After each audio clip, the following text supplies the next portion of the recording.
Oh boy, oh boy, oh boy. The opening scene. The opening scene of every movie. Hey, look, there's your people. You don't care. I still do, though. Hey, guys, it's Robert Earl out here at the Eco Ranch in far west Texas with a shovel in my face with another vlog. This will be a vlog for, I don't know, somewhere around May 1st, or it might even be, April 30th, whenever I post it. But I had a couple of things that I wanted to go over, a couple of stuff, let's call it that. So one of the problems I've had here as I've been doing the masonry has been, at the end of the day, I have some, I have to clean the mixer, and I've got some mortar or concrete in the mixer. So what I've been doing is cleaning it out. I throw some rocks in there and a bunch of water and tumble it, and then I take it and I would pour it around whatever I've dug out. Like, for example, I dug out the gray water tank, a 600-gallon tank, and buried it in the ground, poured it around that. I called it bitch concrete after the bitch ice we used to talk about in Canada and up in the north. And bitch ice is just, as the ice starts to freeze, you get that crinkling around the edges. That's what we called it. Bad name, but and I also did it on the 900-gallon tank that I've put in for the aquaponics. So it was a way of getting rid of it. Well, I had a thought the other day, and it's been working, and I thought I'd just share it with you in case you have the same problem. You got to clean the mixer out tonight, but tomorrow morning you're going to start working again, and you hate to lose that. You hate to lose what's in there. And also, the thing about lime is lime continues to absorb water until it's completely full, and that takes several hours. So what I thought I would do is I added to the leftover, what I had left in here that had to be cleaned out.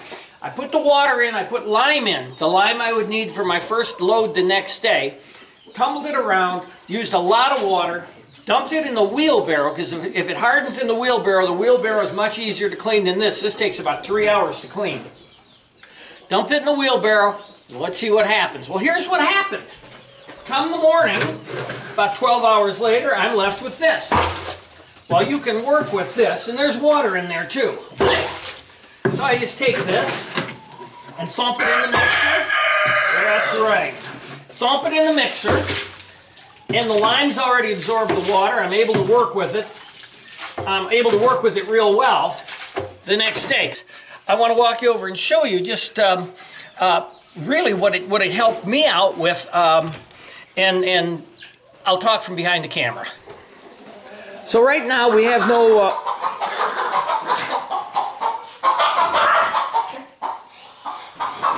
and Sherman, the one-eyed toothless dog, eats another chicken. Sherman, tell everybody hello. He doesn't care. Okay, well right now, since we don't have any work exchange people, I'm actually working on putting the floor in the living room. Now, I'm running out of flagstone, but I've got a guy bringing me some, and if it's good flagstone, I'm going to get more. But I'm putting the flagstone down, and I can only do, a few a day, like 20 pieces a day, just because I'm old. So the extra lime in the mortar mix, Sherman is posing for us. The extra lime in the mortar mix is making my joints and the mortar underneath dry a lot slower. And in drying slower, it's actually making a harder mix. So that, to me, that's pretty cool. I like what I'm doing. So if you have had the same problem I have with what to do with what's left in the mixer at the end of the day, that was a pretty good idea. Alright guys, so that's the introduction. Now I'm going to cut in here and tell you that I'm going to cut this video all to pieces. The Wonder Dog is happy about that, I guess. I don't know. Who knows what goes on in his head? I always wonder about that with the Wonder Dog. But I'm going to cut this video all to pieces, this little vlog, because I want you to see it. And I've been working on it for about 2 weeks now, and I don't remember what all is in there. So I'm going to just piece the little groups together. It's going to be piecemeal. I'm sorry if you're new and you just came in because of some keywords. Well, this is kind of updates on the place. You're please welcome to look at all the other videos. And follow along, but it might not make a lot of sense. So in keeping with that, I'm going to be in the same clothes, but I'm going to jump around because as you can hear in the background, the generator is running. Now you might ask, well, why is the generator running in the daytime? One of the things I'm going to show you as I jump around is we have 300 chicks. Now these are all cockerels or male chickens, roosters, but they aren't roosters until they grow up. So they're male chickens that I got as feeder chicks. Their only purpose in life is to raise up, to slaughter, to eat. So I have 300 of those. The first couple weeks they have to be under a heat lamp, and although I've got tons of power here, I'm running 1,000 watts of heat lamps between the ducks and the chickens, and my system can't handle that. Plus it's cloudy right now. Hopefully we're going to get some rain. So I've got the generator running at an idle for right now. So in the background right here, you're going to hear that. But I've mentioned that I was going to do a separate video about a couple of tweaks to the rocket stove. I'm not going to do that. I'm going to put it in this vlog. So the rocket stove worked perfectly, except for the fact that I didn't want to put a thermocoupler in and an automatic on and off switch on the pump, because I was afraid, particularly using modified sine wave power, that I might have an issue with the thermocoupler. So it's got the manual switch here. It turns the pump on and off. We go by the temperature here.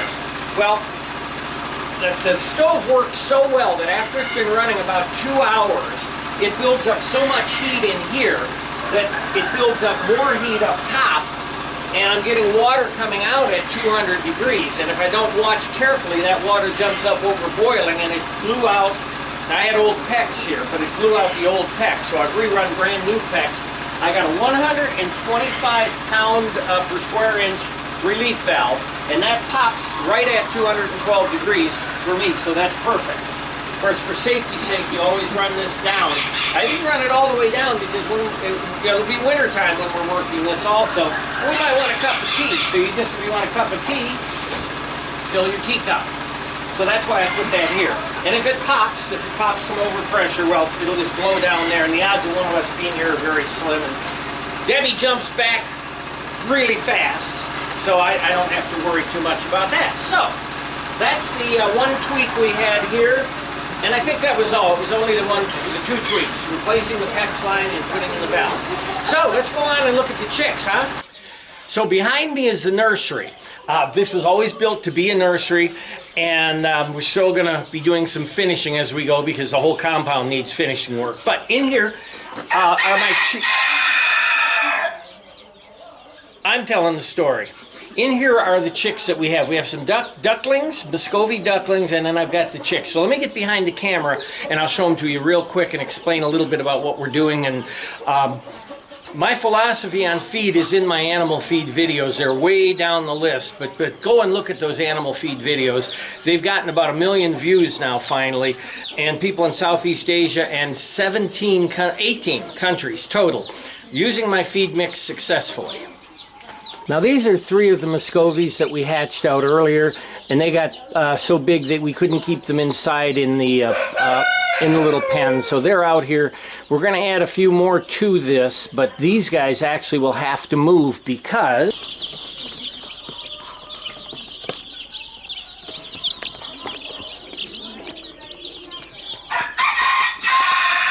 yeah, my hand's a little shaky, but here are the 300 plus chicks that we got.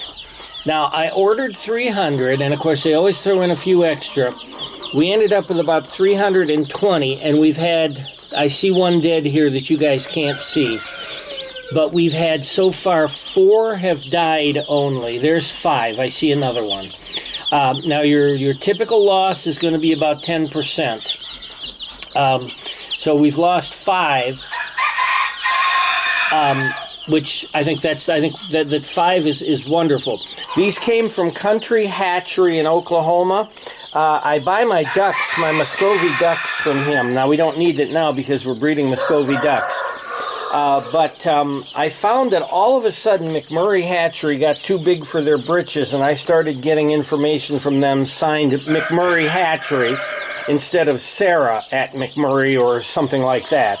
If you go to Country Hatchery, you deal directly with Dennis Smith and his son. Dennis Smith is a veterinarian who wrote the book on Muscovy ducks, literally, on how to keep Muscovy ducks. And they hatch chicks out. And I have to say that these chicks arrived in at least as good a shape as the best McMurray chicks, and probably better. And like I said, with the death rate now, we've lost 5 with those 2 that I just saw. I think that's just tremendous. Let me show you some of the other ducklings we have as well. Now, I apologize for the light in here. I'm just going to walk around and try to find these chicks. This is the guest bedroom, and we have boxes in here, and the chickens have been just terrible in messing up my boxes. Okay, here we go. There's a mama. She has 12 chicks under her right now. They're about a week old. And that cackling, let me cut up there. That hen has gotten into the attic there, and she's now raised 2 broods of chicks up in the attic. And she's looking to start a 3rd. But now back down here to the little mama and her babies. So far, those are the only ones that have hatched that are ducks. I've got a duck sitting way in that back corner. And then over here we have a duck, and she's not going to be very happy, but I thought I'd show you just... that's her warning us not to get too close. And she hasn't hatched anyone yet. You can see some of her eggs. And then inside we have a number of ducks and another 20, 25 or 30 chickens. So, as we're jumping around, because it is a vlog, as we're jumping around from thing to thing and having a ham in the camera, a ham cam? Anyway, thought I'd show you what we were lucky enough to get. This came from a fellow that is living quite a ways out in that Cedar Springs that I talk about, but he knew what he was doing when he moved out there, and he wanted to live out there, and he's clearing the ground for his house, and he gouged up all this flagstone, found out I needed it because I had posted it on Facebook, and was kind enough to bring me a load of this. There's about well, there's easily a ton here, and that will finish the job that we're working on in the living room of the house. So I thought I'd show that to you, and we'll get going unloading it, and I'll show you a little bit more about it before the vlog ends.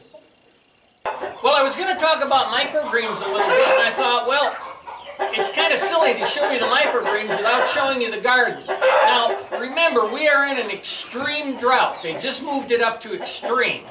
And we have very, very little water, and I am paying for the water. Now, the only thing I do have is I've got some gray water left, probably, another 300 gallons of gray water, maybe, if I'm lucky. So this end of the garden, I'm watering with gray water. I can't do the microgreens because obviously bacteria, and especially with the concerns people have had nationwide about E. coli getting into microgreens. So microgreens are all fresh water, but I'm using right now, until we get close to harvest, I'm using the gray water in here. I have about 8 different kinds of tomatoes in this, and yes, it is a bathtub. It's an old bathtub. We're going to start staking it from the ceiling, spreading them out so that we've got the vines, all over here. Hopefully we'll be able to get a fairly decent harvest off of it. Now it's already the end of April, and I've got some green tomatoes about yay big on here.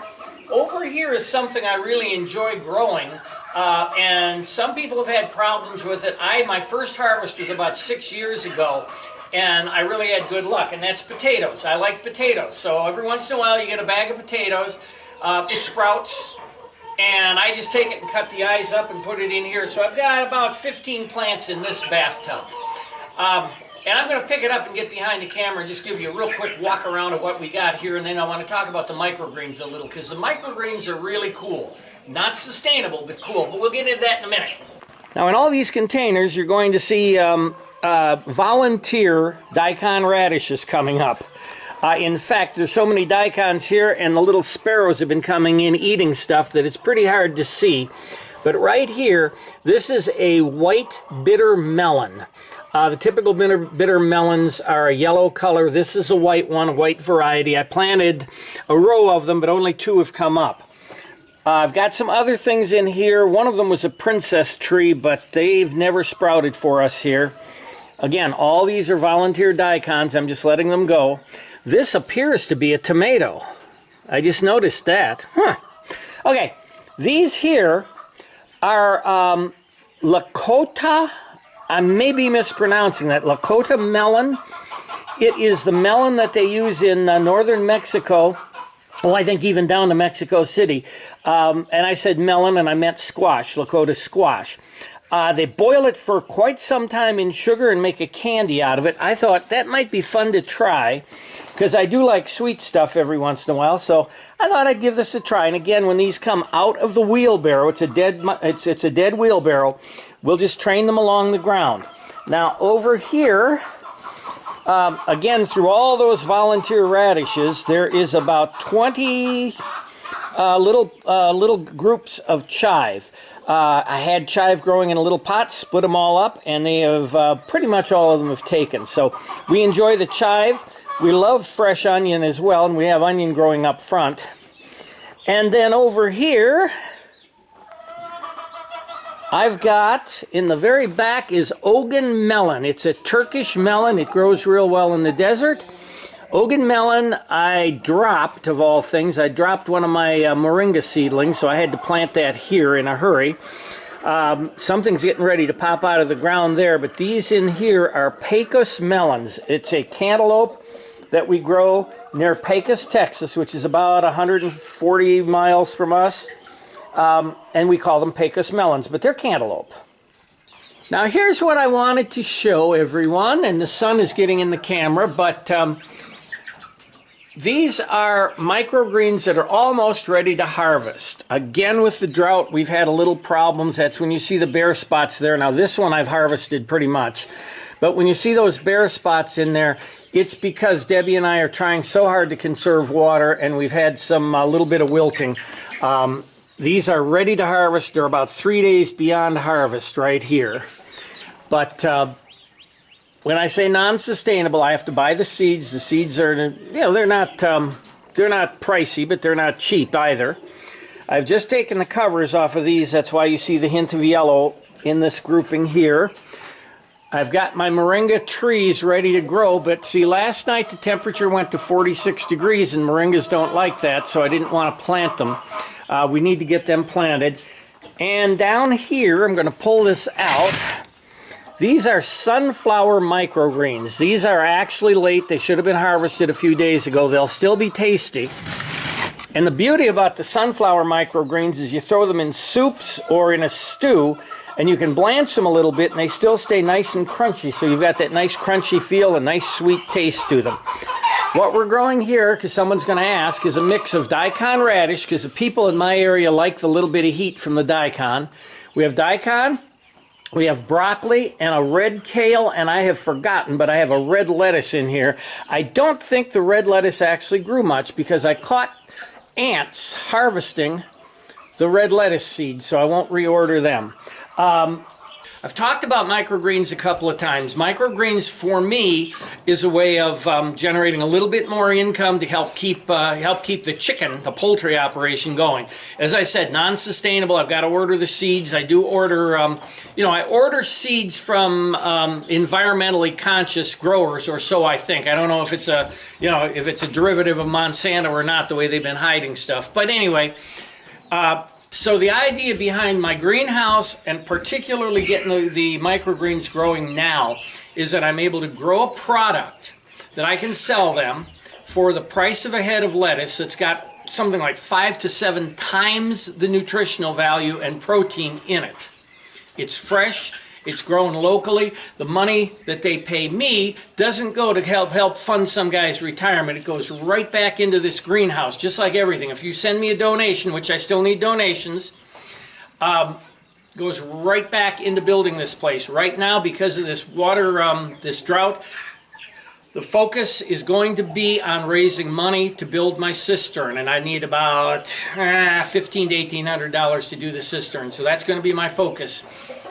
But for now, we're growing the microgreens. I'm able to provide them to the people that need them at a low price. The same thing with these tomatoes. Now I've got one more tomato I wanted to show you that we're a little excited about. Now in here, there's nothing to show you yet except half of a dog crate. But I've planted, let's see, I believe they call them purple Cherokee tomatoes. I've got 20 of them in here. planted that should come up, and again, we'll train them right up and around the top here. This will be eaten by tomatoes in a couple months. I particularly am going to concentrate on tomatoes in the greenhouse and in my garden here. Number one, because Debbie and I eat a lot of things that have tomatoes in them. And number two, because everybody else loves tomatoes very much. So tomatoes are selling for, you won't believe this, up to $2.95 a pound here locally. And we've got 2 hothouses in this area that are growing hydroponic tomatoes, and they're still charging anywhere from $1.50 to $3 a pound for those. I plan on growing as many as I can in here once the construction's done and we get the greenhouse up. We're going to grow them and sell them for 50 to 75 cents a pound.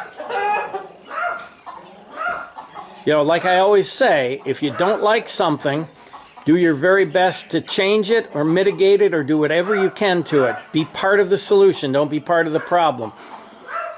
When the construction's done here, we're going to concentrate on the greenhouse out there. And we will be part of the solution to the high food and vegetable prices here. And finally, to all of you who have followed our videos all along through the years, I've mentioned Nemo, and we've even showed Nemo the horse in there. I believe I've said a lot of things negative about the horse. We do have a work exchange guest here right now who is she is essentially a wrangler, a horse person. She is not trained, but she has trained herself on horses, and she came here to work with Nemo specifically to get him rideable for Debbie.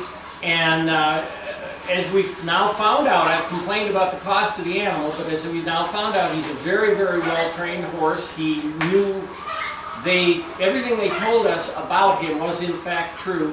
They've both been riding him right now, and she's going to be here for another 10 days or so, working with Nemo daily, and Debbie working with Nemo daily. Debbie's birthday is May 21st. I think it's May 11th right now. It might be May 12th. But her birthday is May 21st, and we're hoping to be able to get her a saddle for her birthday. Anyway, so I tell you about the horse because that's been something she's really wanted to do, is ride this horse. And so she's up and riding him now, and I'll get video of that also in another vlog or maybe separate. Well, behind you is Mercury, the world's most obnoxious macaw. There he goes, I said his name.